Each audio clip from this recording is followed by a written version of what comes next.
There are questions in Britain this morning over whether the country has the right to conduct drone strikes in Syria.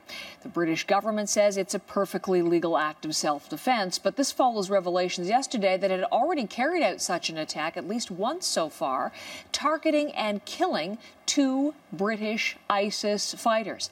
Ellen Morrow is in Westminster, in fact, just outside the Parliament there with the details. What kind of reaction are you hearing there in London, Ellen, to this revelation?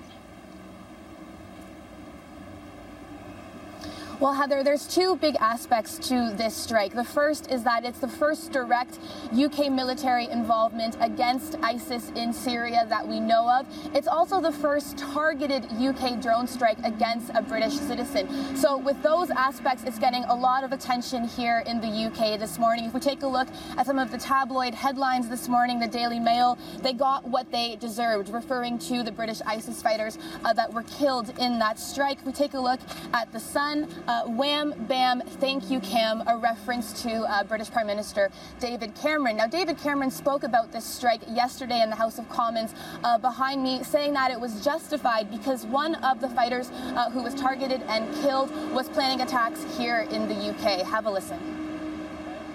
There was a terrorist directing murder on our streets and no other means to stop him. This government does not for one moment take these decisions lightly. But I'm not prepared to stand here in the aftermath of a terrorist attack on our streets and have to explain to the House why I did not take the chance to prevent it when I could have done.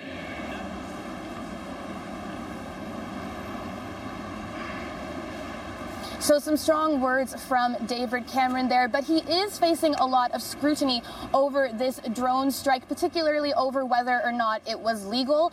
There's also questions about whether or not this could mean further UK military action in Syria. So far, British MPs have voted against UK military action against ISIS in Syria. They've only supported action against ISIS in Iraq, but there are questions today about whether or not that involvement could be expanded after this drone strike.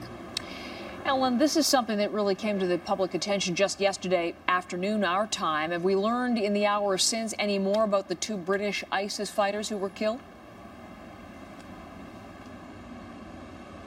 Well, 2 ISIS fighters from the UK died in this attack. One was named Rayad Khan, and he was the main target of this strike. He was 21 years old, from Cardiff, and he was one of the more infamous Brits that have gone abroad to Syria to fight with ISIS. He had appeared in ISIS recruitment videos along with the other fighter who was killed, a video designed to target other Western citizens and implore them to also go and join ISIS in Syria. So again, one of the more infamous Brits that we know of who has gone to fight with ISIS, and as Cameron said there, one who was planning attacks here in the UK. Ellen, thank you. Ellen Morrow outside the British Parliament in London this morning.